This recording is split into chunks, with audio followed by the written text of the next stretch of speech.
What is up, guys? How are you all doing? I'm doing great, thanks for asking. And what do I have here? We have a quick little video where I'm talking about one thing only, and that is video games, but specifically kind of simulators and realistic shooters. Now, before I begin, I just need to say that this is my list. I'm not saying it's right or wrong, this is just my personal opinions, and that these are the games I know of and have played and have enjoyed thoroughly.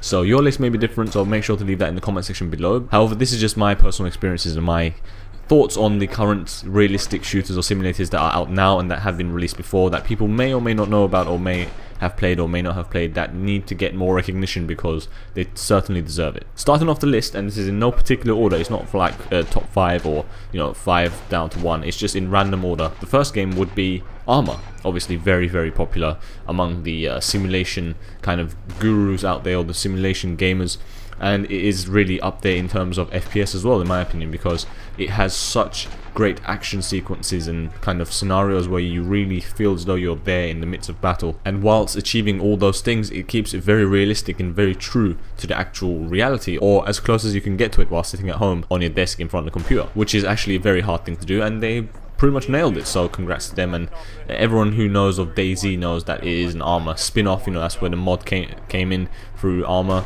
and it became a standalone now, but still uses things from it, I suppose, kind of like ideas and whatnot. If I had to choose my favorite out of the series or the franchise, I would have to go with Arma 2. I think Arma 3 is a little bit more arcadey. I think they did that, try to make the game a little bit less simulation, a little bit less realistic, and a little bit more arcadey and a bit more fast-paced, to try to entice more and more people to buy and play the game. Because Arma 2 and Arma 1, or the original Arma and Arma 2, were so super realistic and had such tactical elements to it that not a lot of people could play it. It's not one of those games you can jump on and have fun and kind of pick it up in like an hour. That's not going to happen. I mean, I've been playing for ages and ages, and there are still things that I don't know how to do because I've never tried it. For example, piloting a helicopter or a jet. Never ever tried it, even though I've been playing Arma for years.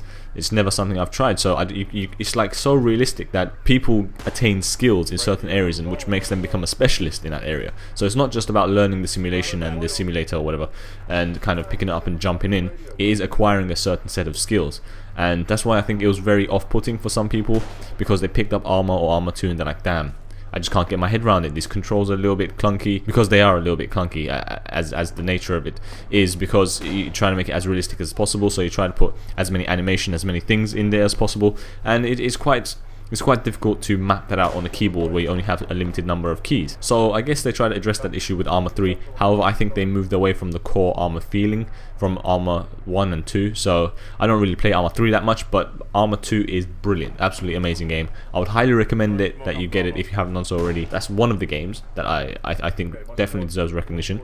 Another would be Insurgency, which is pretty new, actually, pretty new. It's not as simulation-like as Arma, I would say, but it is super tactical and very realistic. So it's not a simulator as such, but it's a tactical realistic shooter. That's how I would class it, and it is amazing. It is actually super fast paced, so there's a lot of action involved. Even though it's a realistic game and it has tactical elements, you can really just rush in there and just go apeshit and have like really fast paced, high octane action moments, like some sort of COD game, which is brilliant because it holds true to its realistic nature as well as being very fun. So it's kind of like the bridge that exists in the gap between simulators such as Arma and Call of Duty, which is kind of fast-paced action arcade game. So it does that very well, in my opinion. Another honorable mention would have to be Red Orchestra. I absolutely adore this game, and this franchise is amazing. Red Orchestra, the first one, Red Orchestra 2, Rising Storm, which is kind of like a spin-off expansion game, kind of standalone from the Red Orchestra series.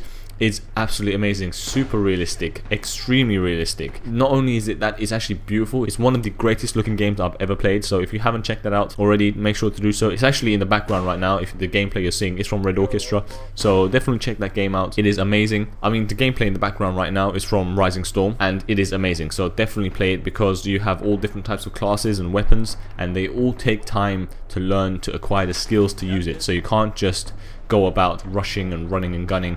You have to really play carefully and tactically, and it's not simulation as such, but it's kind of like Insurgency. It's highly realistic with tactical elements, and it's absolutely brilliant. I mean, that's probably the game I play the most in this kind of category of gaming. And finally, last but not least, if you wanted to get in some CQC action, some close quarters combat, and you want super tactical elements to it, then you have to go old school. There is absolutely no game that's out right now or released recently in the past 5 years or so that can match those standards set by SWAT 4. SWAT is one of my favorite franchises ever. It is extremely tactical, extremely fast-paced, super realistic, and holds true to the actual SWAT guys who go about their business on a day-to-day basis. And it looks amazing, it's very fluid, it's very smooth, and it achieves all of that even though it was released such a long time ago. It was released 9 years ago. It was released in 2005 or something around there. Considering that the game is that old, it's still better than most of the simulators and tactical shooters, or just any shooters in general that is currently out there, because you can't go wrong with old school gaming. It's just one of those things. It has everything you want from one of these games. It has fast-paced action, variety of weaponry, different tactics, squad mates, very realistic, and it's absolutely brilliant, and you can't go wrong with it. So I would have to say that if I had to choose one game out of the list to crown champion, it would have to be SWAT 4, because I've probably put in more hours into that game than any other game I've ever played.